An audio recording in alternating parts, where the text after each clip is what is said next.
Elhamdülillahi Rabbil alemin. Ve salatu ve selamu ala seyyidina seyyidil enbiyayı vel mursalin ve ala alihi ve sahbihi ecma'in.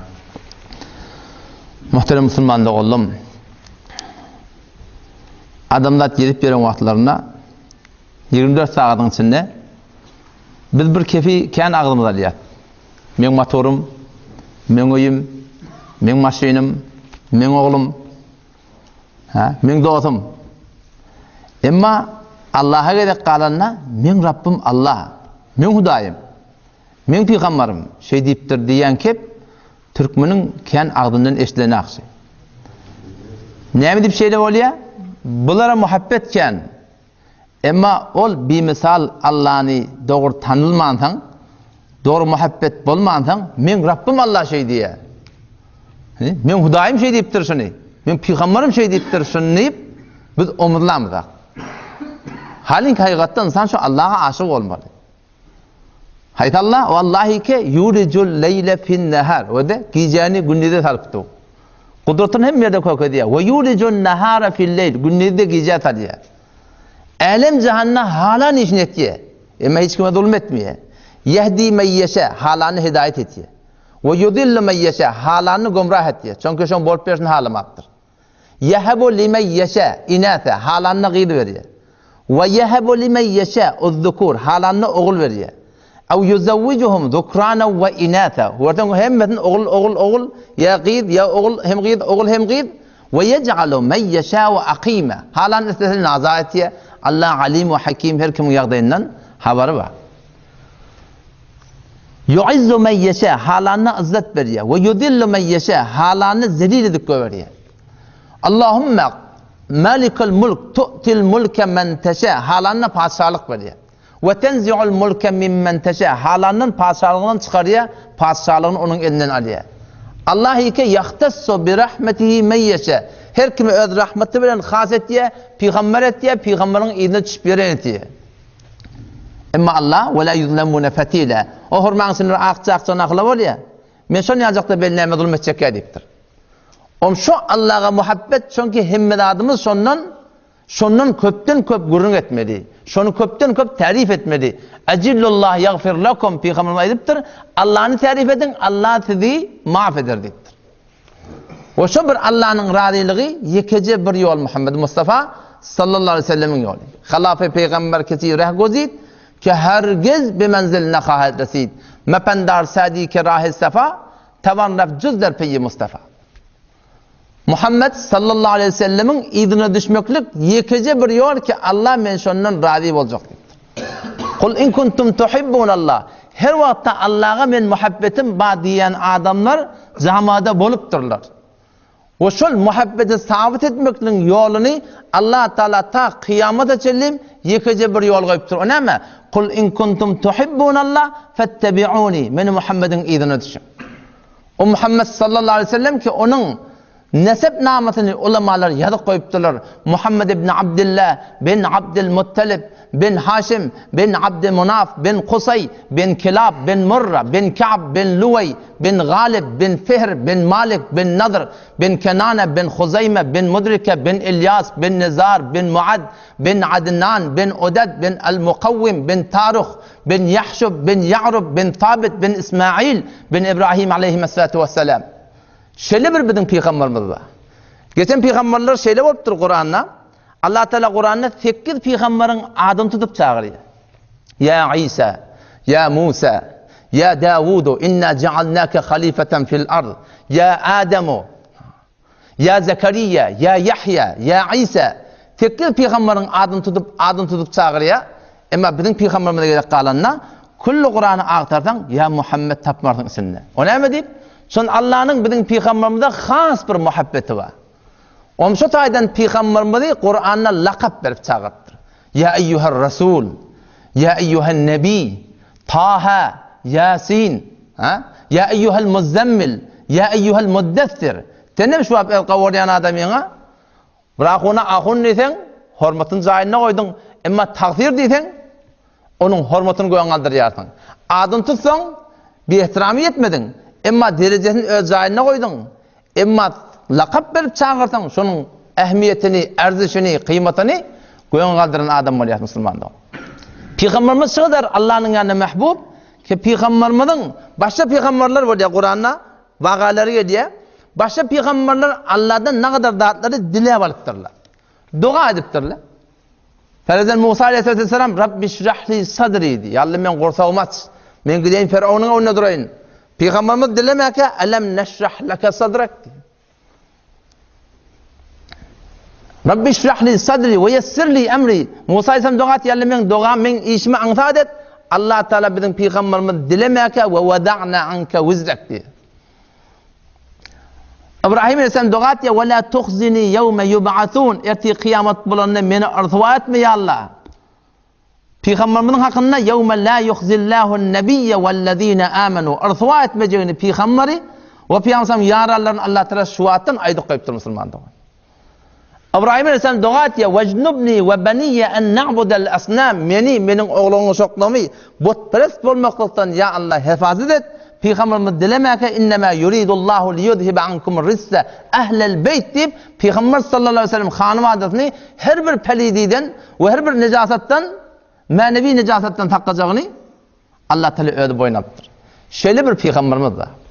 Bir gün Peygamber sallallahu aleyhi ve sellem sahabana gurun edip oturdu diye. Necre oldu abi? İbrahim Halilullah oldu. Musa Kelimullah oldu. İsa Ruhullah oldu. Davud aleyhisselamın eline Allah Teala demiri muhum etti. Ona şeyle verdi, bana şeyle verdi. Peygamber anırdan geliyor. Semi'tu maqaletekum ve ra'aytu ucbekum. Fe İbrahim fe Halilullahi kema kultum. Ve amma Musa fe Kelimullahi kema kultum. Ve amma İsa fe Ruhullahi kema kultum. Ra'aytu semi'tu maqaletekum. Gurrunu da işittim ben diye. Ve ra'aytu ucbekum. Gen ağasını da gördüm. Onlara şeyle verildi. Bizim tabibimiz de, bizim peygamberimiz de ne verildi ha? Fe İbrahim isen fe Halilullahi kema kultum. Sizin ayetsiniz ya İbrahim Halilullah, Musa Kelimullah, İsa da Ruhullah. Ama hada men nittiye. Sahibukum sizin yoldaşınız. Fe Habibullah ve la fakir. Men Allah'ın Habibi, men bana fakir edemek dedi. Halil bilen Habibin ne farkı var? Halil lidigi muhabbeti Allah'ın şovğuna, Allah'ın muhabbetine, Allah'ın didarına yüreği yarılmana olayı. Habib habten alınıptır. Bir tane adacık yüz oluyor, yüzü gömsen olan ne kadar köpeliyor? Onun muhabbetinin anırtı entahası yok diye. Şöyle bir peygamberimiz Müslüman doğan. O zaman şunu ne etmeli? Rehber tutulmalı öğrene. İyimede, içmede, yatmada, turmada, her bir yağdayda şöyle peygamberin iyine düşmeklik Allah'ın razıylığı şonuna. Allah'ın razı etmeli, Allah'ın rezayeti, Allah'ın muhabbeti Peygamber sallallahu aleyhi ve sellem'in iyine düşmeklikte kellen defetinden tavukal çelliyim 24 saat peygamberimize var bu Müslümandı. O bir gece şu peygamberimizin siratının iyiydi. Kısse şebe miracın uğruna. İnşallah umid var bu gece Mekke'den başlayılı ta Beytül Mukaddes'e karşı var ya Peygamberimiz henüz yolla, henüz Beytül Mukaddes'e baranak yöne. Yolla bir sürü dağıtları görüyor. Peygamber ayet diye baryadık diye. Cebrail aleyhisselam Burağa minigli Peygamberimiz evine Cebrail aleyhisselam izinna bir rivayette geçiyor Cebrail aleyhisselam'ın Hazreti Mikail yanına Peygamber Burağa minip barya Beytül Mukaddes'e karşı yolla bir tabar adamları gördüm diye. İkkiyelle, arf ikkiyelle, buğday ikkiyelle, ikkiyelle. Ekkeni şu der üskün göğüne çıkıyordu. Oramali bunu orup alıyalla alandan sonra yamaçlardan yeni önküsiyalık oluyordu. Peygamberime sordum diye. Bu ne nezir adamlar? Bu ne kim? Onun Hazreti Cebrail aleyhisselam ayıttı diye. Bu ol bir adamlar ki Allah'ın ona cihad et yerler. Zahmet çek yerler. Meni seni Müslümançılıkta iki tane vazife var.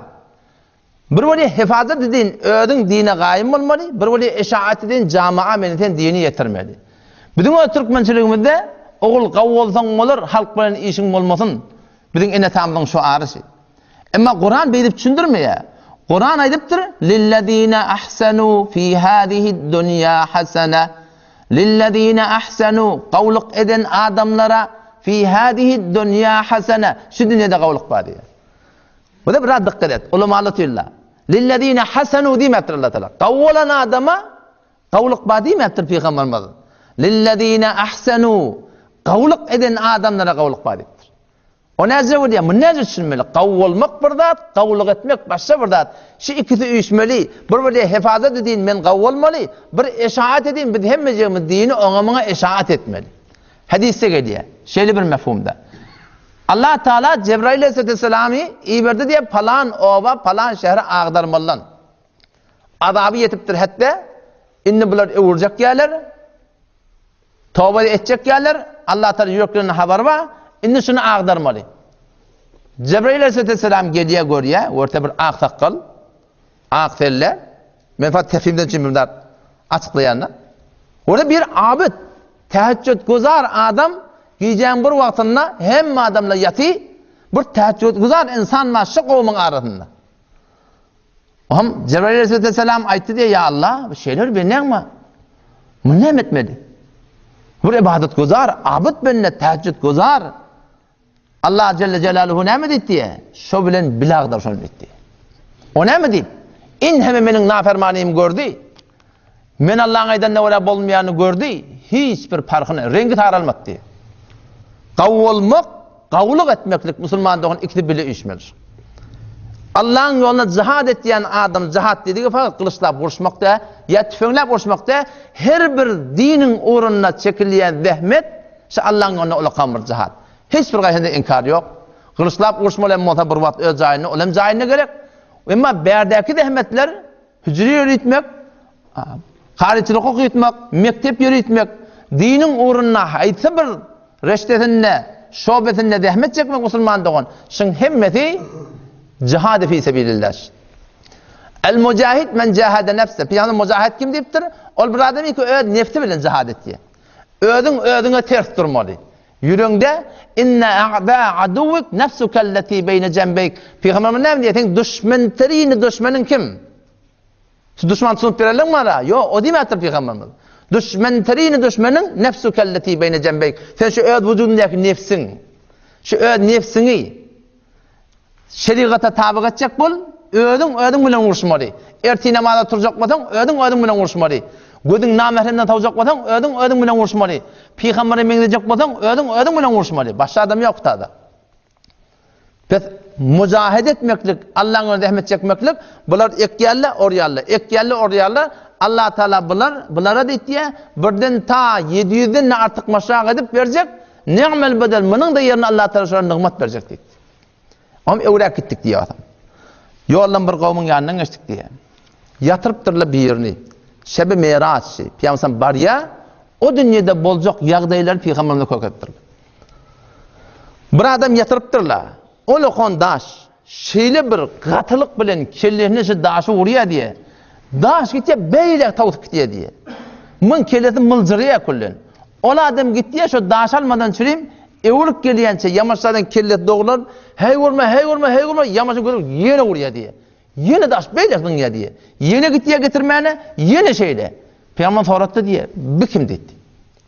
Bu ne bizce adapta? Onu Peygamber ayıttı diye, bu ol bir adam ki farz namazın hakkında sosiyet dedi. Farz namaz, güne 5 vakit namaz, ertir namaz gelip yakandan tutur, öğlen namaz aydar meni unudur, ikinliğini koygun hunaba yudar, ondan geçirmeye haberdar olun diye. Maktum Muşahir rahmetullahi. Namaz şam telmürüp yüdüne bakar, yatsını terk etten doğdakta yakar, salat taravih arkandan takar, ondan geçirmeye haberdar olun. 5 vakit namaz, Müslümanı olukun bir imtihan Müslüman doğan. Peygamber Aleyhisselam'ın ahirki sözü 23 yıl aydık geliptir. Ahirki sözü ne muttur? Yani ahiru kelami Resulullah sallallahu aleyhi ve sellem es-salat dedi. Vettekullah fîmâ meleket eymanukum. Peygamber'in ahirki kefi. Şimdi dünyadan kaydıp var ya, doğduklar kıyımlı ya, sahabalar bir kulak veriptirler. Ne mi diyes Peygamber? Yeni bir dat aydıp var ya. Namaz dedi. Şu namaz Müslüman doğan güne Allahu Ekber deyip ya Huday olaqan, dükkan olaqanna elçik deyip aytdı şu. Malgara olaqanna elçik deyip aytdı şu. Yer yurdu olaqanna elçik deyip aytdı şu. La ilahe illallah, Allah'dan başka ilah yok. Senin hakimin, fermandavan, itaat etmeliğinin Allah deyip aytdı şu. Şoňa göre bolmaly Müslüman doğan. Ve bizim aramızda galat fikirler var. Namaz günahın yuvilmaklığına sebep. Ama hayda bir Müslümanın hakkında. Fakat namaz okuydan bollu mu? Şu bizim jere tämidin ödi namazı düşünüp okumaklığın urunda. Şoňsyny görünge diye. Namaz okuyamda Allah bilen söz berýär. Otam şu namaz eger namaz bolsa adamy günahdan alyp galýar. Eger namaz bolmasa şa günah namazyň ödi olaqan bir delil erti kıyamet günü bizim tutulmaklan bolar. O näme diýip söz berip dursaň dogurdurmapdyrsaň. Hadise gelýär. Es-salavatul hams vel cum'atu ila'l cum'a 5 wagt namaz. Bizim modan o cum'a ve Ramazan ila Ramazan bular aradan oraday. Mukaffiratun şu arahındaki bolýan günählere 5 wagt namaz arada bolýan günählere bular aradaydan olar araday bizim modan o cum'a şu günählere keffara hasan ida istenebel kebair. Günah kebirlerden gaçsa diye bir adam. Günah kebiri näme bolýar musulman doganım? Babaret bir zatlar var. Aytmak kıyın. Bizim milletimiz şu aşağı alıp barayan tertipte var ya. 100'den 98'imiz günah kebire biz muhtala. Näme günah olmaýar? Bitirken. Aytmadan bitirken. Yani yoş inşallah men aýdar. Günah kebire diýerleri Peygamber Allah Resulüň etme diýip aýdan zatlar. O namazda keffara haytı bir adam hakkında günah kebirden kaçayan adam hakkında. Ama namaz okuyup günah kebirden kaçmadan näme? Şi türüşenjek yer musulman dogan. Ondan sonra qaytdyk diye berdik. Yine bir kavmin yanına geçtik. Olar öz şermgalaryny, qabat yerlerini bir parça bilen batırıp öyle düýeleýärlik, tygyrlaýarlyk, ho düzde şu yalaňaç zakkum bilen dariya ipiyale diye. Dariya dediği bir tikelli, aňyr baş bir porsi düýe diýen akdyýar. Şonu ketipiyale diye. Hal ataka hadisul gashiya? Allah soruyor. Şu kıyamet batırlığın haber sana geldi mi? Vujuhu yevme idin khashi'a. Ina kıyamet bulunna. Ne kadar yüzler zelil pest olacak. Amiletun dehmet çekiptirler bu dünyada. Nasibetun dermanda Kur'an'a ve sünnete ve harc etmeyaptır. İslam'a ve harc etmeyaptır. Hal ataka hadisul gashiya? Vujuhu yevme idin khashi'a. Amiletun dehmet çekiptir. Nasibetun dermanda bolugly. O näme diýip? Sünnete mutabık harc etmeyaptır. Tasla naran hamiye. Bunu cehenneme atacaklar. Tusqa min aynin aniye. Aňyrbaş kızgın tuğdan içtirilecekler. Leysa lehum ta'amun. Yok şolar için cehennemde hiçbir taami illa min dariq. Şunu aytýar. Dariq berilecek şol adamlara. La yusminu. O taam iyellerine temritecekke. Ve la yugni min cu. İyip de karnını doyurmakta ama onda yok musulman da var. Dariq verecekler. Kime ya Resulullah? Kimin hakkında gelipdir bey? Zekatını vermeyen musulmanın hakkında. Koşağın eteresip batıptır. Görýän eke adamlar men, garyn tegelep, gaýgysy ýörüp, oyla dogan gardaşyma zekatyny berenak. Erti kıyamet günü şu adamdan barjak yer cehennem. Ýöne adam musulmanlyk bilen bolanak, sen galyp hakyny ketberýär. Sen malyňa bir olakanlary bolsun ştada, aňyrdan any beri olakan, birçe gatyrra sen şoňa peşodamdyraga, kullularyň haram etýär.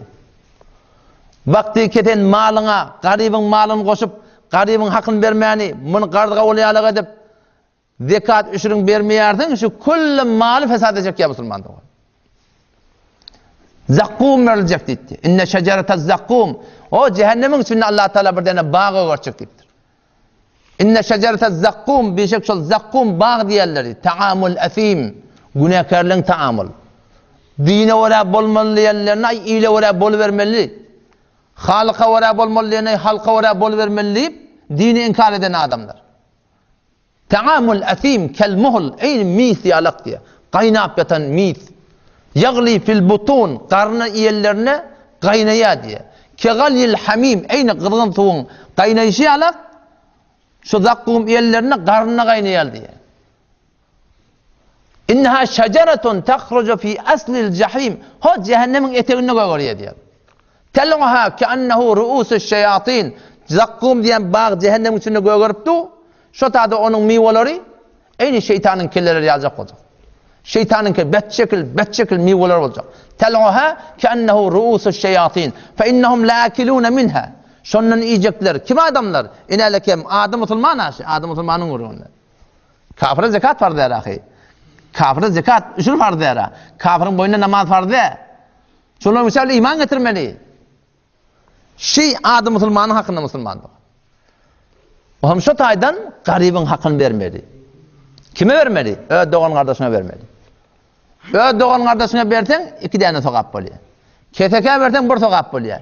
Ödünkü de hem sadakan oluyor. Vaciban bediptu hem senin sıla-i rahmin oluyor musulmandır. O hem şunun hakkında biz şundan eli yakselmemeli. Derya gorip paraya diyet tabi. Derya ayağını çermeye angriyik karşı. Ne mi deyip? Şu günahlar var musulmandır onu aradı. Ondan sonra oraya geçtim diye. Bir tane ağaçtan geçti diye ağaç yolladı. Her kimin kaptanından geçenle şunu yırtıp alıp kalıyor. Bu kim? Bu ne adamın hali olacak? Onunla bir yol kesen adamların hakkında olacak diye. Qarat keriyet yerle gecede günnede oraya motor oğlaptır, maşin oğlaptır, yeni bir adam oğlaptır. Erteki gün kıyamet unsur adamdan şöyle bir teleke yağdaylar olacak. Ondan sonra oraya gittik diye. Bir kavmin yanından geçtik, ken odun yığınaptırlar. Odun yığınaptırlar, götürecek bolýarlar başaranakla. Yine müňüsine odun goýup yine götürecek bolýarlar. Öňküni götürilmändir, bu näçe götürmeli? Bular kim ýarysy dedim diye Hazrat Cebrail aleyhissalama onu bir ya Resulullah dedi diye bir ol bir adamlar ki amanat alıptırlar, amanata hıyanat. Öldürmeden beyan etipdir Türkmen.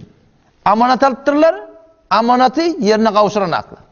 Yükünü ağraltıyarlar diye. Om öwrek gittik diye. Yeni bir cemaat gördük diye. Bunlar gadallar, dağıtlar koyugli, avudan etler pişirirli. Koloklaptırlar, budoklaptırlar. Arasaca etle babır. Olukon gadallan sünne diye. O kaptallı bir gadanma portip var ya, çiğit, atan yanı var yalak diye, bir tofar adamla şol arasaca kaynap, bişip duran et bilen iş yok. Kime yapışıp dururlar? Şu porsan iyeli diye. Bula kim dedim diye. Ama Peygamberimiz cevap verdi diye, bula ol bir adamlar senin ummatından ol bir adamlar ki öz halalcık deni anası var. Gidip teleke deni analı bilen, zinakar deni analı bilen giyeceğini getiriyerler. Ola bilen yatıp duruyarlar. Ve ol bir teleke deni analar ki öz adamsı var halalcık, o bilen işi olmani bela nispete hazirin herkese nakes bilen oturup duruyarlar. Yatıp duruyarlar diye. Bunlar şol adamların hakkında. İneleke musulman doğunum, çünkü bizim öz aramızda da şu günah beterkenler. Günah-ı zina, betterini günah, şirkten sonra. Peygamberimiz aytdı ya, "Ma min dembin ba'de şirk a'zamu indallah." Şirkten sonra inki oloqan günah neme? Ol şiki min nutfetin vada'ha fi rahmin la yahillu lehu. Bir adam özüne halalle rahimden gayri birine nutfetin koysa Allah'a şirk getirmeden başka inki oloqan günahı değil. Hadise geliyor. La yezni zani hine yezni ve hu mu'min. Vakti navuz billahi erkeklerin ana şona mubtala olup yati. Şona kullen iman yok deyiptir Peygamber. Nece iman olmalı ona? Onunla deyiptir Peygamber. İza zanel abd kharaca minhul iman. Vakti şu fahşa başına var ya, münkerin başına var ya, iman şunun vücudundan çıkıyor diye. Eyni bir sayayalık defesinde du. Yamaşçadan şöyle işten tövbe edip evrilse, şol iman koyunu şol adamın, şol denanın vücuduna girecek. Yoksam girecek ya deyip Yahudi'yle. Yoksam şöyle girmeye, evrilmeli şöyle işten tövbe etmeli Müslümandı. Çünkü şu Türkmen il var ha, bir dağıtlar eştiyerdin. Beter narhat etiyedini. Beter esen başın kaldırar yalık de. Şu Türkmen il, ki dünyanın namusundan süreyim, eli yak çermegli, hiç kim cüret etmeyedi, meni senin namusumadi, gözünün kıyığı bilen gözlemeklige, bu konu şöyle bir fahşa, munkeratlar teorekten teteşiliyor. Mesela ben aytmağın tonu yani. Cavan oğulları geliyor da, hafız şöyle haşi, falan yerde mahsus öy var. Fakat Türkmenin namusu var dedi. Omçallar. Maşinini iyine çıktım diye. Doğrusu fahşaxanalar var. Kim var ya? Fakat Türkmenin namusu. Şu bedbahtı nereden geliptir? Necri bolup duruz? Nirek bariyat. Dotolan derya kenara gittim diye. CD tatip oturdu diye. O men Türkmenliğin bilen ak diye.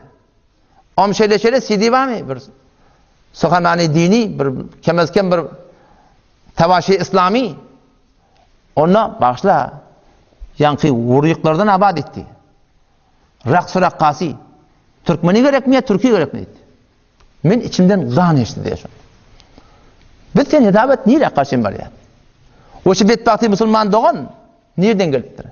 Fakat ödün ödeme. Kime istadotin? Men hanım adam. Beni Adem azay yekdigeren. Keder aferiniş ziyek gevheren. Men eteni ki doğan deyip Müslüman doğan deyip birbirimize hitap etiyat. To ki az gam digeran bi gami. Teni ki men ödüm olsam moliya halkma işin yok. Ne şayet ki namet nehen Ademi. Berader ki der fikri xişes. Ol ne mi? Ne berader ne xişes. Ödüydün, öd fikrini Müslüman doğan. Biz şu bedbahtı ki şu kun arat şuli. Şimdi yerden başlayalım biliyor musun? Şu Türkmen il, şu adacık vakitte 30 yılda 35 yılda dünya tarihten bir kene o düştük. Ama şu bedbahtı Müslüman doğan nereden geldi? Vakti ki Garp Avrupa'yı novin İngilabı seneti oldu. Olur dünyanın ökteti olurlar. Bir de pıtada Vehhabi, Osmani oyan biyanip birbirimize dergir. Dinimizi idagalığı, dünyamızı idagalığı. Olur dünyanın bizim üstüne sadır etmeyen durdular. Menetenin Müslümani dinden, diyanattan, namustan, hecaptan çıkarmadan süreyim. 3 tane siyaset ortaya okladılar diye. Avrupa siyaset ne mi? Musabat-ı zen o mert. Erkek heley. Ne mi farkı olmalısın? Heley erkek. Ol öyde gelmeli, bu dışarıda gelmeli. Heley erkek değil mi olmalı şey? Ne bileyim şu hakkında zulmediliptir. Şu ağrı vermeyen durdular. Heleyler azat olmalı. Adamın yanına adamın olsun. Ne mi deyip fakat bir adam gelinin aşağına gelmez şey. O ne mi deyip erkek heleye kaçışma ancak her kaç cüdegane oturmalı. Meğer ne mi? O şol Avrupa'yı Garp novin şu öz ferhenge mesmumunu meneteni Müslümana tezyiq etmeden söyleyeyim. Şu haber meyanda 2 tane adam taptılar. Kim o? Biri Rıza Khan Goldur. Bir de Türkiye'de Atatürk.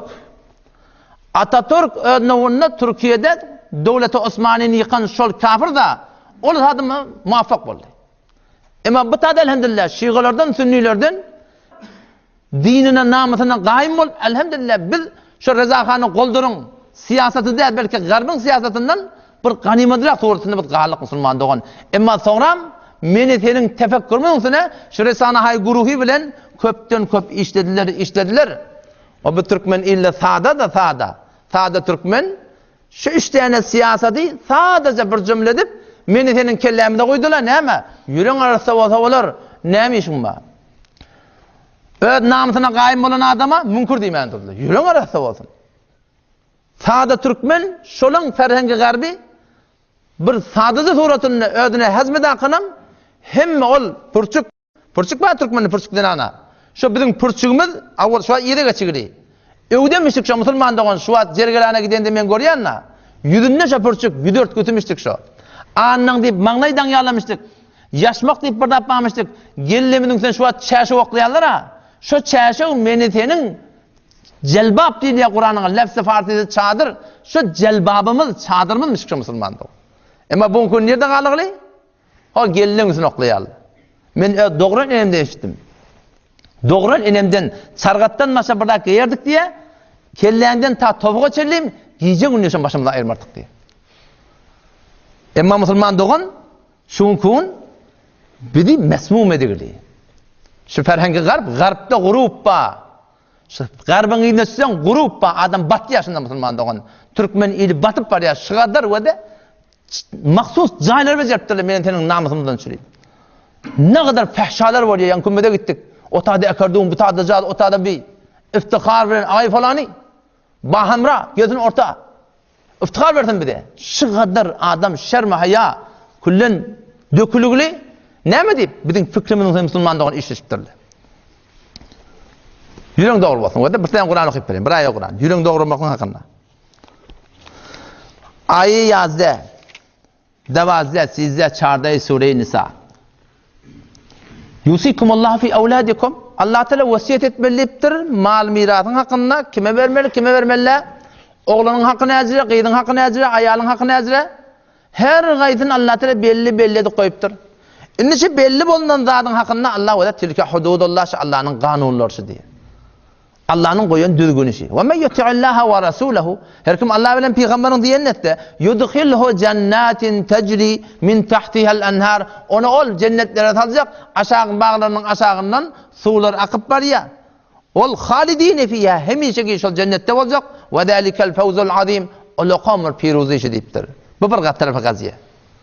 O bir taraf näme? Ve men ya'sillaha ve rasulahu. Her kimi keşi mirasa Allah bilen peýgamberiň aýdanna naferman bolsa we yeta'adda hududahu Allah'ın gawanylaryny döwüp öz nefsine taby bolsa yudkhilhu naran haliden fiha şu ady musulmany cehenneme saljak haliden fiha hemişeki şu cehenneme girecek diýipdir. Türkmen ilham ady musulmanlyk wagty keten aýallaryň hakyny beren ak, enin hakyny beren ak, musulman dogyň hakyny beren ak. Garnyň tegelap owaň içinde maşin motor öýsüni öý. Teşik kul tenam namaz oky geldi. Arada tutenne, zekat bersen, hiç bir gaýsy musulmandan kabul bolmaýar. O näme diýip? Allah aýdypdyr Kur'anda. Şon malyň halal bolmasa, o kan namazyndan peýda ýok. Beren zekatyndan peýda ýok musulmanda. Ýürek dogry bolmaklyk we de şu wagt bir jeresinde men mesal berdym. Wagty kelen şu wagt dünýäniň kanunyna bir däne çırak kırmyz goýupdyrlar. O görýärdiň adam da ýok şady geçip gidibermeliler, geçip gitsen jerime başynda bar dämi? Allah bilen peýgamberiň haýsy bir aýdanyň hakynda da musulman dogunum, şunu kelleden çykaraýly. Ýürek dogry bolsun diýip günah etsek, Allah şundan narazy musulman dogun. Ýürek nirde dogry bolmaly? Görmeli uça şundan Allah razymy, peýgamber razymy? Ýürek dogry bolmaklyk ol bir wagtda dogry bolýar, ki şeriata wala biz amal edýär musulman dogun. Barelyat gurrunmydy? Hijabyň gurrunmy? Effet-i pakdameni, arasalık, effet, erki adama, Hudaý nekerde şu fehşa müptela olsa, ola yine de erki adam, emma zenana vakti, qiyid oğlan, gelip de şimen celabı girip de effetin haraplasa, Türkmen aytiyara, qiyidin olsa 40 it gelir, içinde de bir qızıl it gelir deyiptir. Qiyidin olsa kafiyine gelir dururlar, emma vakti ki, fesada çekildi bir hanavadan qiyidi. Oğlan uşoğu, İneleke mon effeti zir saale gitti da. İnni bir nengi ki şu hanavada, şu mahalle, şu tayfa ta ölünçe başı musulman doğun. Ne mi deyip şibbet batı başa gelir? Nereden gelir şu musulman doğun? O tam şu hicabın hakkında siz ayarlıqlarını kesedim eşittiyorsunuz. Hicab ara gelmekten çüreyim. Hem zinanlılar eli yak çermemeli, hem erkekler eli yak çermemeli. Şun vezayif o tarafı. Bir de zinanlılığımız hicablı olmakla isteyen olsak, bayat zinanlılığın hak hukukunun hakkında eli yak çermemeli. Allah Resulü şuna bizim hakkımızda, bizim boynumuzda bir sürü vazifeleri koyupturlar musulman doğun. Ki şuna bir ne etme öyle, zahmet çekme öyle. O zaman şu taydan ayarlı olalım. Oysa musulman doğan. Çünkü şu hicabı musulman attak ya. Anında bir birinci üret gelse, bu ne etpiye? Bu nereden gelipdir? Hicab, siz ayarlı oğulları, ya bizim zenanamızı, qiyda oğulunu şoğumuzu, betbagt etmeden çüreyim, onu bir zınnaniyalık edip, bir horlukta taklamadan çüreyim, ondan çüreyim gelen dahtiyar ol. Belki şey, zenananın, camaan, hanıvadan, sıyanati, hefazati, diyanati musulman doğun hicab bilen. Vakti ki bir keşferi Fransa'da galiben bir Yahudi bir täze no musulmandan soraptır. Dinanı şu oraya camada tamam täze musulman bolýarlar, defesinden şöyle jelbap giydi. Bu ne edip ýaňy diýdi dinanan. Üstünü örtüp şu porum bir basyrly saklamaly. Bu ne dinana näme? Dinana näme peýda berjek bu diýdi. Siz şu kadar dinana zulm etmeli diýdi. O diýdi bu dinana zulm diýdi. O näze zulm diye? Mesal urdu diye. Pompalı çocuk bol ya. Kapılcı çocuk. Tegeline diýdi diye bir kapıl çocuk bolsa diýdi. İki tane çocuk var. Bir kapıl çocuk. Bir bak kaplı çocuk. Kaplı çocuk yer oklasan, gabı var. Kaplı çocuk gerek olsan kabı yok. Sen hayatından arsın deydi. Hicap kaplı çocuk deydi. Kompolsa çocuk hicap. Daşı örtülü olmaklık, yüzün örtülü olmaklığı şu denananın hifazeti. Emma vaktiki hicap yok, daşının kompolsa kabı yok çocuk. Oklayardın kim alıyar onu? Hiç kimden anak Müslüman doğum. Her kimde şun bir nazar hakaret bilen bela nispet herkesin arkasının gözünün önüne bir metele gayt ya, bir gıcıt ver ya. Şoy edip de iznemet ya şu Müslüman doğun camianı fesadı çekiyor. Ondan sonra da camianı ödende var hiç var. Şu dünyada her dat kabı var, erdişi var. Kerte var ya. Kerte'nin taşından kabını ayır. Pomadarın taşından kabını ayır. Portakalın taşından kabını ayır. Narın taşından kabını ayır. Öyün defetini ayır. Gelişik var mı sonunda? Taklap bölüyor mu sonra? Her bir datta puşeş var. Müslüman doğunun şunu hifazet var. Pek zinananın da hicabi menitenin hanıvadamının puşeşi İslami giymekliği bizim hanıvadam Müslüman doğun şu bir hifazeti. Ama hicab ne? Şuna varaydı. Hicab diyenler ne? Hicab diyenler nereden başlayıptır? Hicab diyenler ne mi dediği? Şunu düşünmeli Müslüman doğun. Ol Avrupa'yı novin vakti geldi, hele erkek den kaçık yedi vermeli. Nevni hele taklap durun o da, hele erkek den ne mi dedin? Allah'ın hitap etmekliğine innel muslimine vel muslimat. Hele erkek Müslüman, zinana Müslüman. Vel mu'minine vel mu'minat. Vel qanitine vel qanitat. Vel sadikine vel sadikat. Vel mutasaddikine vel mutasaddikat. Vel khashi'ine vel khashi'at. Vel zâkirine Allah'a vel zâkirat. Hele erkek Allah bile getiriyor. Allah'ın hitabını hele erkek desin, musabat var arada. Ama musabat değeri var ki onu anlamalı. وَمَا كَانَ لِمُؤْمِنٍ وَلَا مُؤْمِنَةٍ hiçbir imanlı erkadama ve hiçbir imanlı zenana اِذَا قَدَ اللّٰهُ وَرَسُولُهُ Allah peygamber bırak deyiptir mi? اَيَّكُونَ لَهُمُ الْخِيَرَ Keşanın ihtiyar olsun, heleyde de ihtiyar yok, erkekte de ihtiyar yok deyiptir Müslümanlar. Kur'an'da geliyor, hele erkek Allah bile getirtir. اَزَّانِيَةُ وَالزَّانِي Zina eden zenana, zina eden erkek وَالسَّارِقَ وَالسَّارِقَةُ Oğurluk eden erkek, oğurluk eden zenana Allah hitabını iki kez getirtir. Min zekerin ev unta her erkek bir denani ki şeyte Allah men şuna şeyle verecek diye.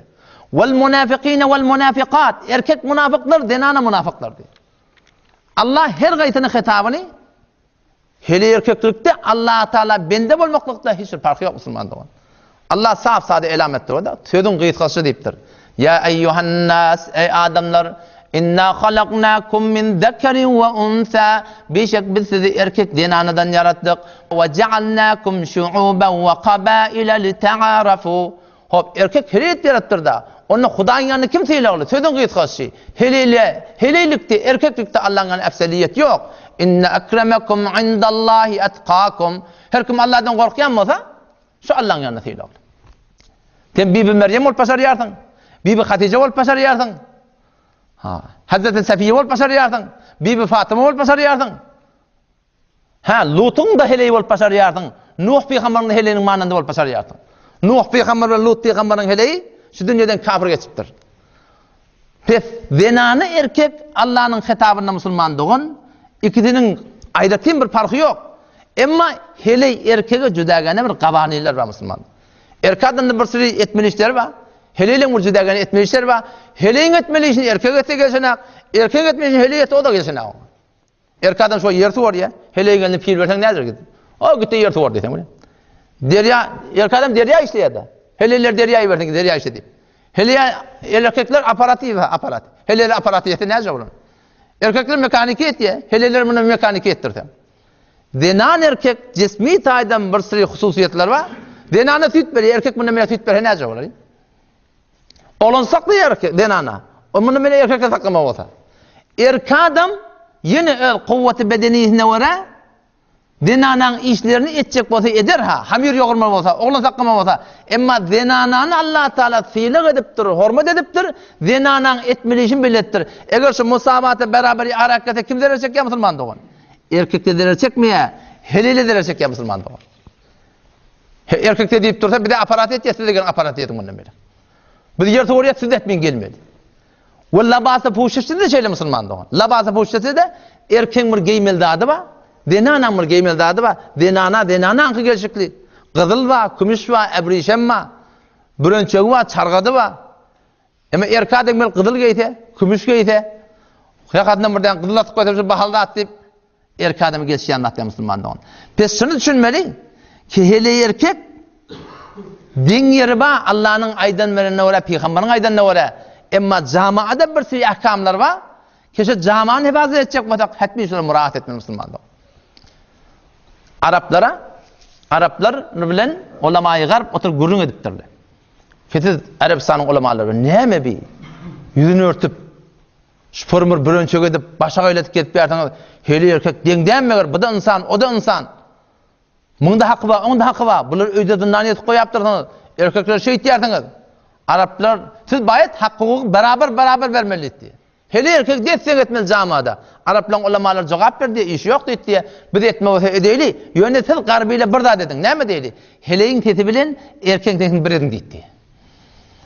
Heleyi bir form kepleye. Şu heleyin tetini ütketten erkek yalak edin. O zaman bir de dengetecek dedi. Bolyanat mı, bolmayanat Müslüman'da. O zaman şu taydan meseleyi hicab ve de iki tane mesele başladı. Bir böyle hicabın gurrunu, bir böyle avratın gurrunu. Avrat erkeğe de batırmaklık pardı, denana da batırmaklık pardı Müslüman'da. Men şu avratım mı? Men avratım, sen avratın fakat öz zavjan yanına. Açıp başarıyarsan, atan yanına, oğlun yanına, enen yanına, doğunun yanına açmaklık haram. Avrat bir cüdagane mesele, hicab bir cüdagane mesele. Avrat hemişe 24 saatte batırılıp olmalı. Erkenki de şeyle, denanan da şeyle Müslüman'da olan. Emma hicab diyen meseleleri erkekte yok. Hicab diyen meseleleri denanalan gurrunu, o da haçanın gurrunu. Dışarıya çıkanına. Adam atan hakkında geliyor da. Vaktiki şeceri memnu eden yerlerine وَتَفِقَا يَقْسِفَانِ عَلَيْهِمَا مِنْ وَرَقِ الْجَنَّةِ. Ol şeceri memnu eden iptirler, olan kulların köynekleri kaçtı diye. Sonra cennetin yapraklarını alıp avratlarını örtmeyene durdular diye. Avratı örtmeklik erkeğe denana yapar. Ama hicabın gurrunu ayratin bir gurrunu Müslüman'da. Hicab dediği logatta Kur'an'da geliyor Sure-i A'raf ayet çelişişte. Ve beynehuma hicab geliyor. Beynehuma hicab. Cennetiyle bilen cehennemiyle arasında hicab var, perde var. Bunlar otak nimetı geçenek, onda azap tarafı geçenek. Arada ne var Allah'ta? Hicab koydum diye, perde koydum diye. Hazreti Meryem Aleyhisselam hakkında geliyor. Ayet-i Hif'te Sure-i Meryem'de. Vakti Hazreti Meryem Aleyhisselam gaidegisinden, haydından, dadından paklenip Anrikide qosl etme olya fattakadat min dunihim hijaba diye. Şolun evlerine ki onlara görünmesin deyip hicab tutundu diye ödünü. Ve ayet pencası Sure-i Ahzab'da diye ve izâ se'eltumuhunne metâ'a fes'elûhunne min verâi hicab diye Allah Teala. Vakti ki denalardan, peygamberin denalarından ve her vakti denala bilen erkek oturup bir sürü mesail derekli gurun deşbelmem olya gızabattan çürüyüm, ilmin okuymadan çürüyüm, Kur'an okuymadan çürüyüm. Arada ne oldu? Beynehum hicab. Arada hicab olmalıydı Müslümanlar. Hicab dedik bir mane, bir puşeş, bir haili ki erkek bilen heleğin arasında şol mane olmalı şon yüzünü ve şonun vücudunu görüp de var rahim nefsin şonun lezzet almaklığı. O zaman ulemalar tahkik ettirler. Kur'an'da 7 tane ayet denananın hicabının hakkında ve 70 tane hadis Peygamber sallallahu aleyhi ve sellem'in hadislerine bir de yetiptir. Denananın hicabının hakkında ki şu kadar muhim mesele Allah Teala'nın cüdagane Kur'an'ın hadisinin sünnet manatına getiriptir Müslümanlar. O tam şey hicab 3 kısım şey. Bir bolya öyde turmaklık, öyün hicabı, çarçubu xanada, kaşanada, bolyan yerine, işleyen yerine, dokma dokuyan yerine şu çarçukta hicabını taklamaklık. Dışarı çıkmaklık yok onunla. İkinci bir zaruret bolya, çıkmalı bolya, enenin görmeli, atanın görmeli, doktora gitme bolya, dağıtka işiciptir. Ya bir tefrih salim beylek şevlek gidecek bolya, onunla bir tada bir puşeş-i şer'i bilen dışarı çıkıp gidip başarıya değil. Peki seninle muttefak hiçbir ulemanın bunun ihtilafı yok. Üçüncü görün neyme? Vakti ki dışarı çık ya, şu dışarı çıkanına yüzü örtülü bolmalı mı ya bolmalı mı? Bazen ulemalar şunun üstüne gurrun etiptir Müslümanlar. İşte işlerini gurrun üstüne gurrun değil. O zaman nevabel hicab. Ayet siyasi Sure-i Ahzab. Allah hükmediptir. وَقَرْنَ فِي بُيُوتِكُنَّ Eyden analar. Karar tapın öz öylüğünüzde. Öz öğünün içinde oturun. Bedun zaruret işlerden bolmany yalandan yolun uğruna çıkma. Men piyadır yetecek deyip çıkmaklık, men verecek deyip çıkmaklık. Şu musulman doğan doğruca Kur'an'ın aydanına tertta. Kur'an aydıptı وَقَرْنَ فِي بُيُوتِكُنْ Öd öylüğünüzde karar tapın heleyler. Öd öylüğünüzde bolun. Zarurat bolan yerine, zarurat diýerleri näme bilýär mi? Şunu etmesen bolmaya, daatga barmasan bolmany, dükler barmasan bolmany. Öýde çörek getirmän adam ýok, gidip çörek getirmesen bolmany. Ene tan görmäne gitmesen bolmany. Bolman duran zatda çykmaklygy ezada ba. Berdäki zatlarda şu ferhengi galaty eken şu Türkmenle bir küçül ber görnýär ýoluň uğruna. Tenedabat geljekde şiň iznirek bar. Hyýal etme, ferhengi garp hemin töre gelip hem de aýrýam kal. Şu wagt tädime çarga çykyly, pürçügünü aýyrdylar şu wagt. Habaryňyz bolsun şundan. Yeni nesilden o da gider kelleden. Biz awwalky hijab denany öýde turmaly. Hazrat Ali radhiyallahu anhu aýtýar, Peygamberim ýanydyk diýe. Bir jeme sahaba oty, Peygamberim sorady diýe, "Aýy şeyin hayrun lil mar'a?" Denana näme dat gawy? Hemme dat demeter denana näme dat gawy? O biz hiç gaýyn bilmedik diýe, denana näme dat gawka? Gelip Bibi Fatyma'dan soradym diýe. Diýdin şey diýip soraýar. Rasulullah şey diýip soraýar. Denana inki gawzat näme? Onu aýtdy diýe. Alla yarahunnar rijal. Erkekler de şu denanan görmesin, ve la yarawunahunna. Denanalar erkekler görmesin, erkekler denanan görmesin diýdi. Gelip Peygamberim aýtdy, "Ya Rasulullah, gyýdyn şey diýip aýtdy." Peygamberim sadakat dogry aýtýar diýdi. Fatimatu bid'atun minni. Fatima pare etenim men diýdi. Pes denanan inki gawsy näme? Denanany hiç kim görmesin, hiçbir erkek de şu denanan görmäni öýde turmaklygy şu behterin hijab, evvelin o hijab. Çünkü Peygamberim aýdypdyr.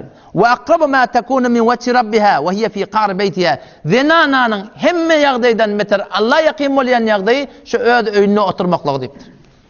İza kharajatil mar'atu istashfaha şeytan. Wagty ki denana da çykyp orýa, denanan daşary çykdymy, şeytan şonu onun gözüne kökedip jamada fesat ýeretmek uğruna şeýdi. Pes evvelin suret hijab şol öýde bolmaly. Hobini öýde bolanna, otokda bolanna bir zarurat peşkeriye keplemeli bolýar. Aňyrdım kafadan adam gelýär. Burada sorak gelýär. Burada azak dik gelýär. Öýde erkek adam ýok. Dowlat Osmany'da näzemişik bilýärmi? Dowlat Osmany'da. Şolar 900 ýyl İslam hökümet etdirler ha. Şolar ahkamaty İslam'a raýat edipdiler ki Allah şolaryň hökümetine dowam beripdir. Men eten şuňkun derýa goryp barýa, din diýanyny elden gidip barýa. Şu biz İslam'a, Kur'an'a, dini diýanyta gaýymdaky dargap barýar musulman dogan. Dowlat Osmany'da kafirlarda destek barmışdy. Bir destek gişejik, bir destek olokon. Gişejik destek gursala kim? Denana gelipdi gaftan. Erkek barmamış kafa. Ola korrak destek vursala erkek gelipdi. Denana barmamışdy. Bir meriz bolsa bir gıdırgılık atyp goýurdy diýe gapyň anna. Şu öýde bir hanawada meriz bar. Şoňa kömekleşmeli.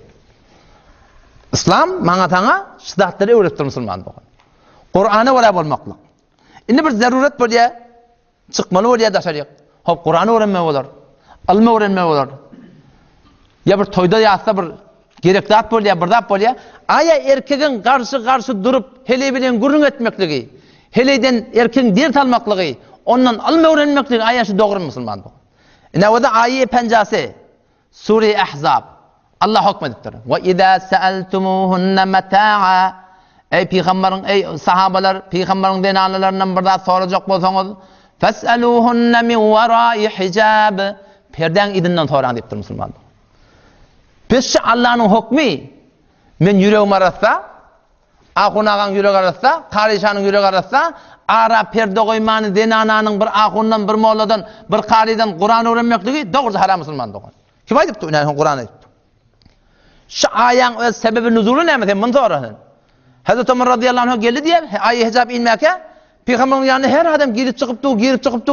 Faruk Azam radıyallahu anh ya Resulullah yedhulu aleykel birre vel fajir.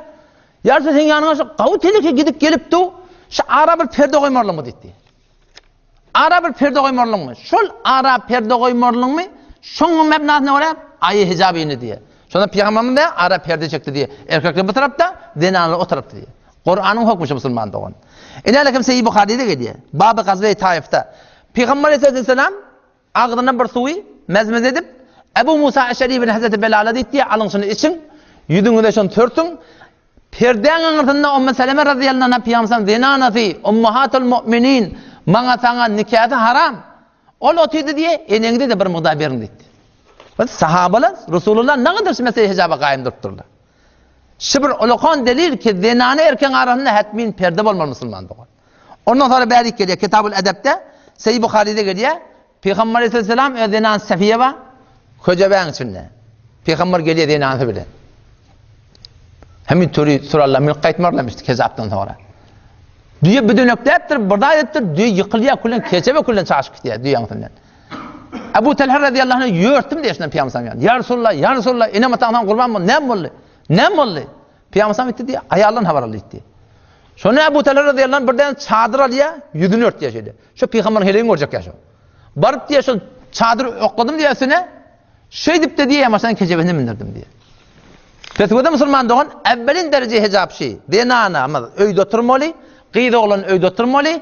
Eğer ehyanan arada bir zaruret bulup kepleşmeli olsa, alma öğrenme olsa, şoňa meňdeş bir iş etmeli olsa, hatmin gerekli ki ara näme bolsun? Perde bolsun. Türkmen näme diýär? Ýürek arasynda bolsun. Allah'ın şu yürek yaradan Allah näme diýär? Zalikum atharu liqulubikum ve qulubihin diýär. Şu ara perde koyup, hicab, rahat edip, erkekli o tarafta, zinana bu tarafta bolmaklığı, şu sizin de yüreklerini arasarak, olan da yüreklerini arasarak diyor. Yürek arasalık bihut şu ara. Geleceğin olup öğünde anak çoğun oturup tursa, men şu takkalören boyun alayan yüreğine 4-5 saat düşüyor dost.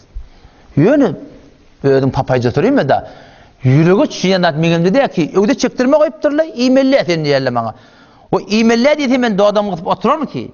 Ama sana hüvet etmeli edeyim ben ne? Men elimde ki da hüvet etmelilik. Sen elinde mi şuhi? Ödümüzü ahlamayla Allah'ın hukmunun önüne. İkinci morda hicab ne Müslüman doğan? Bir evveli morda hicab. İkinci sonrasında eğer hicab rahat edecek olsak, yine dinana bir zaruret direkli taşı çıkmalı oluyor. İşi oluyor. Bir zaruret enetatını görmeyene gidecek. Bir zaruret bir tefride sağlamdan için dahi çıkacak adamı bilen. Şu taada Allah'ın hukmi ayet 50 Sure-i Ahzab'da geliyor. Ya eyyuhan nebi ey peygamber kul li azwajike öddenana langayt ve banatike ödqil langadayt ve nisa'il mu'minin imanlı adamların denana langayt. Ne man etmeli Allah? Yudnina aleyhinne min celabibihin dışarı çıkarlarına öz celbaplarından bir modaların yüzlerine sallasınlar diye. Öz celbaplarından bir modaların yüzlerine sallasınlar diye. Celbap dedik ne Müslüman doğan? Celbabın tercüme-i Farsiydi çadır oluyor. Celbab dedik neymiş? Şimdi açıklayıp vereyim ben. Derece dobum hicab Müslüman doğan Allah hükmedip du zinanalar öz celbabları bilen yüzlerini örsüllüyor deyip du. İlerlekem o da tefsiri marifil Kur'an celdi yazet seffi sedheftadın o. Celbab diyerleri be çadırı bozorgi gofte mi şebat kederan zen eser tapa penhan gerdetti. Bir puşaşı gerek şu kadim çarşı var ha. Şu çarşı nereden getirdi bizim ulemalarımız? Kur'an'dan çıkarttılar Müslümanlar. Yudnina aleyhinne min celabibihin şu celbapla bilen yüzlerini örsülle şu celbap dedik çadır bizim kadim ulemalarımız şunu Kur'an'dan çıkarttılar ki çarşı getirdiler Müslümanlar. İnalekem sefiye dibisinde de geliyor. Celbab celabib celbabes ki be çadırı buland gofte mi şebat. Derbari heyetan an çadır Hazreti İbn Mesud radıyallahu anh'dan soraptırlar. Aydıptır. Çadır yeske ruye çadırı küçük puşide şebetliktir. Bir çadır ki gişecik çargadın üstünden geyliye bir puşacı ki gişecik çargadın üstünden geyliye şoňa näme diýip edilýär? Şoňa celbab diýip edilýär Müslümanda. O zaman ne? Şu celbab üstünden örtmeli. Daşa çıkacak bolanna. Ve şoňda bir modern yüzüne sallamalı. Celbab diýerler näme boldy? Baştan ta topuğa gelýänçe. Am Türkmen soruyor da çargat bolsa bolmaýarmy? O da näme Ibn Mesud aýtýar da o da çadır iske ruye çadırı küçük puşi demiş evet diýär. Gişecik çargadın üstünden bir çadır, bir puşi giymeli, kellenden ta topuğa gelmeli Müslüman doğan. O da şu taýda manahym, şunu himmet etmeli. Şu hüküm zahine gelmeli. Helere çäşe öýdirmeli. Çäşe öýdirmek agyn. Emma çäşe meclis burada giydirme olacak yani. Ki elhamdülillah şu terrahi boldy. Türkmenin o ferhengine göre şu defeden gaýtýa, yüzünü her näme bilen örsün. Borgasyn, ýalyk bilen örsün, ýaşmak edip örsün, bir gözü görmeli, burnu İki göz görmek doğurda. Yanaklarda atlarda görmeli, yıkıcı göz. Her kim halani. Ama celbabı biz hetmin giymeli. O ne mi deyip? O da işte da sorulayan gururun var. Sargat bolsa bolmayami. Giyingrek koynak bolsa bolmayami. O bolar bolsa şun kadim ulamalar bolar ederdi da. İnalekim o da tefsirden okuyup vereyim. Tefsir-i Mariful Kur'an, Celdi No, Seffiye Ponsedo, Heften ne diye. Kur'an'ın hükmü celbab giy demektir Allah Teala. Kur'an'da celbab giymeli engurun yok. O ne mi deyip? Ola awal celbab giyip belirlemiştik Arapların arasında. O da Peygamber'in hadisinde sen takkal koy diye engurun takmardın. O ne mi deyip? Son takkal öderlerine bağmıştık. Peygamber'in va'furullaha takkallar göverin deyiptir. Peygamber'in hadisinde telle giy diye engurun yok. O ne mi deyip? Telle awal bağmıştık. Telle ticanul Arap deyiptir. Biz bilen Yahudilerin telle'nin farkı deyiptir. Yahudiler telle giye börüksüz, biz telle giye börükül deyiptir Peygamber. Ini celbabın hakkında Kur'an'da ne mi deyipti? Yudnine aleyhinne min celabibihin. Şu celbablar bilen yüzlerini örtsülle. Ne mi dedi ki? Yani o celbab giyip belirlemiştikle yüzleri açık. Yani Arap Müslümanın zamanında Arap cahiliyette bir puşeşi bağmıştık kellesinden ne topuğa yönü yüz açık, bokurdağı açıkmıştık. Kurtağı görünürmüştük şeyle. İnaleke muadda tefsirden okuyup vereyim. Tefsir Mariful Kur'an Cildi No Sefeyi Ponsede Hef. Der zamanı cahiliyet zenha çadır beser endakte do kenarı anda berpoşt mi endakten ki azan gariban ve gulu ve sine baz mimandan. Leza be Müslümanan destur da ançanan ne konan? İki kenarını açıp da yüzünü açık koymalı. Bir köşeli çadırınız bilen, celbabınız bilen ne medin deyiptir? Yüzünü örtün deyiptir Müslüman. Çünkü bilene şu görün. O zaman işte o da gelip şunu görün etmeklik. Giyinler koynak ota bolmuyor mu? Bolmuyor Müslüman doğru. Eğer vagan bolyan olsa, geçen ulamalarım ederdiler. Harada da bir taraftarane Ferhangi Türkmen var. Ay, giyinler koynak ota bolar. Öz Ferhangimiz. Yüzün yaşmak isteyen bolar. Cedip burada törçek oluyorsunuz. Baba, Türkmenin Ferhangine gelecek otana çeşe getirmek oluyorsun. Türkmenin Ferhangine gelecek otan başka tarafa getirmek oluyorsun. Han Türkmenin Ferhangi. Buna inalekim 30 yıl 40 yıl mına o çıkarttılar berdi. Eğer vagan Türkmenin Ferhangine gelme olsa, şu çeşe başka tarafa getirmeli. Getir yamasan sen. Ola gelip ona getirip olmuyor. Ondan sonra bir gururma var da. Yanında aytıp geçtim ki Necre oluyor. Siz celbabı bizim geçen ulama alamadı. Çeşe deyip baştan ayak burada doklaptırlar. Biz bu hukumunu çargat deyip yüzün örtsen oluyor. Giyinler koynak deyip şokulat edecek oluyor. Şimdi Necre'sin hakikaten tavsiye etmesini. Necre oluyor. Kullu ümmet İslam'da Mekke, Medine, Suriye, Yemen her bir Müslüman. Hatta yani gururun başında ayttım hemen. Teyde Müslümanlı da şu hukukun çadır giyerli, celbab giyerli. Biz Necre kullu ümmet bir yeri onlara Vehhabi deyip yet.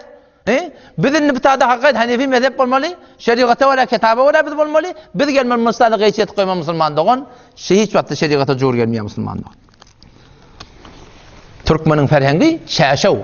Türkmenin Ferhangi başatar. Yüzü örtülü olmaklığı. Odam şu taydan o da Müslüman doğan. Bunun aydeyin. Ne mi deyip geçen ulamalar şaşav edirttirler. Çünkü Peygamber'in hadis var. Sinfani min ümmeti. Men ümmetimden iki cemaat var. Şu iki cemaat da cehennemi. Biri erkeklerden, bir denanlardan kim? Ol bir denanları ki taslarını iyi, aynı diyen ürkücü alak. Kasiyatun, ariyatun, mumilat, könüklü, yalanaç meyil ettiriyor diye Müslüman doğum. Şu an şu Türkmen öz geyip bilen könüklü ayarlığımız, enimiz, öz denanamız. Biransın evinin ardından gözlep gör Müslüman doğum. Biz de şunu ken gözlep öz namusunu şuna men razı olacak bollum, bolmuyor Müslüman doğum. Adamı şu meyil ettirmekten çıkaracak bolsa, ne etmeli? Şu baştan bir daha doklamalı. Ki şol daşında o da şeylerle geliyor da şu, şeyle geliyor şu. O köyüne zaten her nerede giyin tikin, ola şeyle geliyor. İdnindeki beyle geliyor. Çargatçındaki den yanmaşa barana o. O tam inalekem de meyil ettiriyor Müslüman doğan. Men namusunda olsa sana meyil ettiriyor, sen namusunda olsa bana meyil ettiriyor. O tam şunma Müslüman doğan. Şu terrahi edildi, eline öyle şu nakşıları. Şu nakşın olokanı, şu tahını vurduruyor. Bundan da pıtak vurduruyor, vuracak adam vuruyor da. Defetinden çargı doklayarlar. Allah hiç kim bilemezsin celbaplığını. Şu celbab Müslüman doğan Allah'ın hükmü. Üçüncü gurun hulasası ben ayda inşallah taala. Üçüncü suret Müslüman doğan da başta da gurun geçti. Avret bilen hicab fark etti. 3 tane imam mı? 4 tane imam mı? 3 imam denana da şey çıktı mı? Yüzü dörtüklü olmalı. ayette örtülü olmalıdır. Fakat İmam Azam rahmetullahi aleyh deyiptir ki zenanan yüzü avratte. Yüzü avratte. Yüzü avrat bolmadığı derekli hetmin yüzün örtmeliyim yaptır. Onun nasıl örtmeli? Fitne olsa örtmeliyiptir. Fitne dediği ne eminli? Fitne'nin şunuydu. Fitne dediği ve de Kur'an'a göre innema amwalukum ve evladukum fitne diye. Bir şey sizin malınız, oğlunuz da fitne diye. Fitne dediği ne mi? Tefsir kabilin barda göre fitne'ni azmayış diye. İmam Azam rahmetullahi aleyh zenanan yüzü açıklı bolmalı eğer fitne olacak olsa bir azmayışa kalacak olsa azmayışı ne bolya? Onun Kur'an'ın hadisi Müslümanların açıklap aydıptırlar. Hazreti Ayşe Siddiqe radıyallahu anha ayetiye hadise geliyor. Bir Musim Haç'ta diye haca karşı var ya Peygamber yanımızda. İmam Azam rahmetullahi aleyh yüz avrat deyiptir. Şimdi bir acayip bir dap var. O da yüz avrat bolsa hemişe örtülü gelmeli. Ama yüz avrat deyiptir bir olakam zarif nokta başında. Ki eğer sen bir görmeyecek bolsa dışarıda açsan oluyor. Hazreti Ayşe radıyallahu anha ne mi diye? Bir haca var ya kalk. O yanım tağırımda adam yok. Yüzümü asardık diye şeydi. Ama vakti ki anıdan adam geldi mi yakınlarına yüzümüzü eti oklayadık. Ne mi diyeyim? Son şu tane fitne ve azmayış var. Zenanı gözeyem mi gözemeyem. Aslında Kur'an bundan koyan da o da. Kur'an hükmediptir. Ayet-i Sure-i Nur'da. وَلَا يَضْرِبْنَ بِأَرْجُلِهِنَّ لِيُعْلَمَ مَا يُخْفِينَ مِنْ زِينَتِهِنَّ Zenaneler Araplan vatında ayaklarını düğmecik takıyalım. Zıngır yürüyormuş.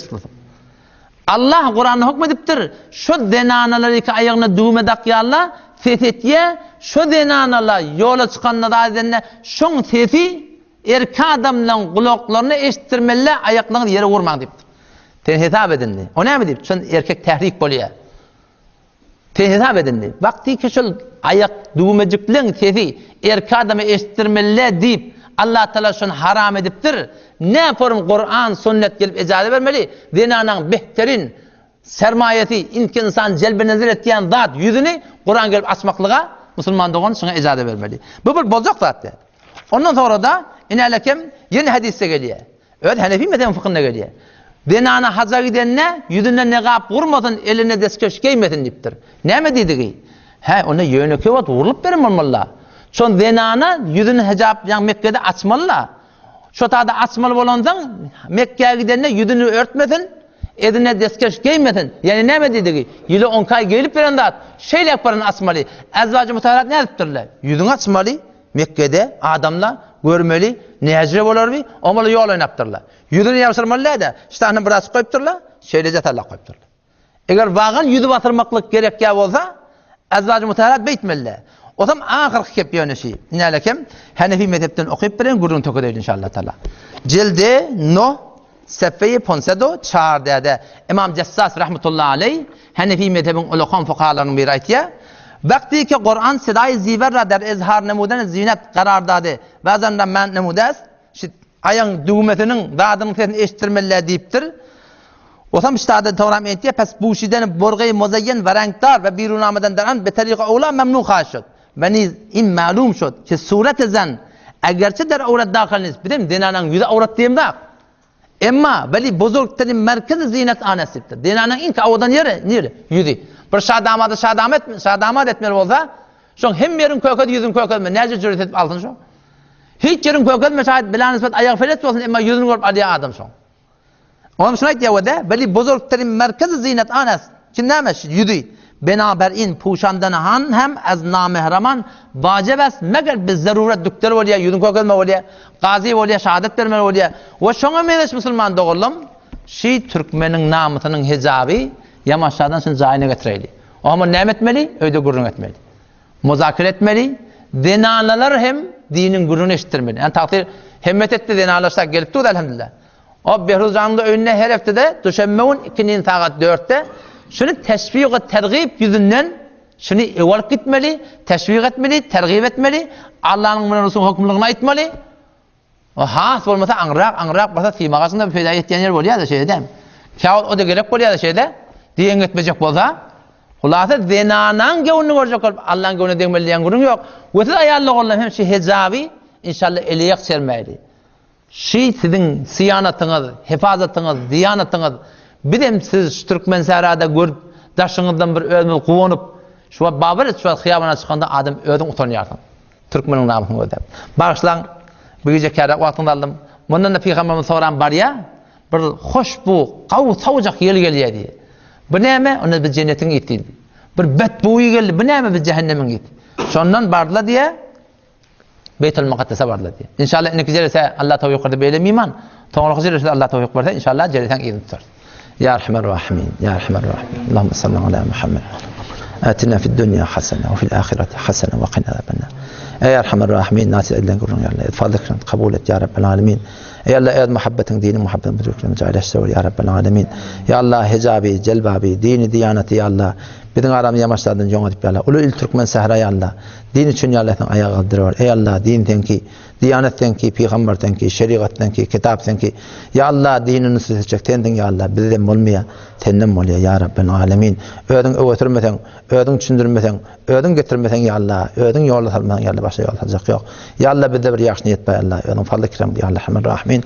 Ödün ya Allah, ya Allah. Ödün yol işe öğütürüyor ya Rabbel Alemin. Ey Allah, muğruz adamlar var. Dinin adı bilen ya Allah. Diyaneti yıkbet yıllar. Ya Allah, şu muğruzlar ya Allah. İyi dokla var ya Rabbel Alemin.